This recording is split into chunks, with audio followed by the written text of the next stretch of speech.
विशेष गरी मसँग छ डिएक्सिनको मेड इन नेपाल। यो छ 2-in-1 ब्ल्याक कफी। यो अत्यन्तै स्वादिष्ट कफी छ र अफिस जाने बेला अब एकदम नै टायरी भइसकेपछि चाहिँ मलाई एउटा भिडियो बनाउन मन लागेर यहाँहरूलाई चाहिँ यो कफीको बारेमा म जानकारी दिँदैछु। विशेष गरी यो चाहिँ प्रिमियम क्वालिटीको कफी हो र साथसाथमा यसमा एक्स्ट्रा गानो दरमा छ र एक्स्ट्रा गानो दरमा छ भन्नाले कति नयाँ व्यक्तिहरूले गानो दर्माको बारेमा नबुझ्न सकिन्छ। गानो दरमा एक प्रकारको जडीबुटीको राजा भनेर चिनिने एउटा रातो च्याउ हो।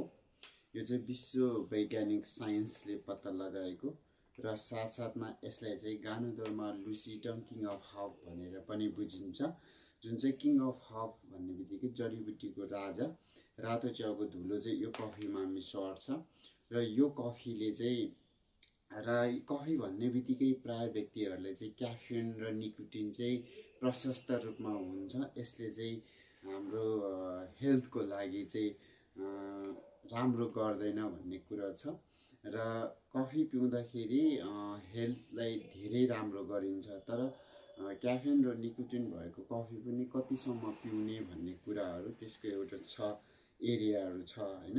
तर म त्यसको बारेमा कुरा नगरिकन चाहिँ डाइरेक्ट डिएक्सिन कम्पनीले उत्पादन गरेको कफीको बारेमा यहाँलाई जानकारी दिन्छु सरसरीमा।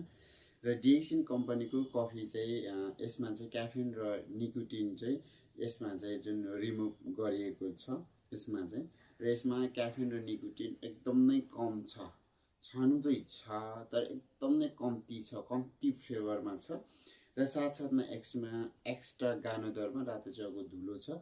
यसले विशेष गरी चाहिँ यो कफीले चाहिँ हाम्रो एकदमै इम्युनिटी पावरलाई बुस्ट गर्ने काम गरिन्छ र साथसाथमा हाम्रो शरीरमा भएको विभिन्न किसिमको टक्सिनहरू छ त्यो टक्सिनलाई चाहिँ डिटक्सिफाई गर्ने काम गरिन्छ। डिटक्सिफाई भनेको हाम्रो शरीरभित्र कुनै पनि फोहोर वस्तुहरू छ त्यसलाई चाहिँ निकाल्ने काम गरिन्छ र विशेष गरी यो चाहिँ ग्यास्ट्रिक जुन चाहिँ ग्यास्ट्राइटिस भएको व्यक्तिको लागि पाचन प्रणालीको लागि एकदमै राम्रो काम गरिन्छ र यो खाना डाइजेस्ट गर्नका लागि पनि धेरै राम्रो काम गरिन्छ र साथसाथमा यसले चाहिँ वेटहरू लस गर्नलाई पनि, जस्तै हाम्रो वेटहरू धेरै हुन्छ, वेट धेरै भइसकेपछि चाहिँ विभिन्न किसिमको समस्या, कोलेस्ट्रोलको समस्या आउने, थाइरोइडको समस्या आउने, त्यसै गरी चाहिँ हाम्रो सुगर प्रेसरको समस्याहरू आइ नै राख्छ र ती समस्याहरूलाई पनि यसले चाहिँ एकदमै कम गर्ने मद्दत गरिन्छ र सुगरको लागि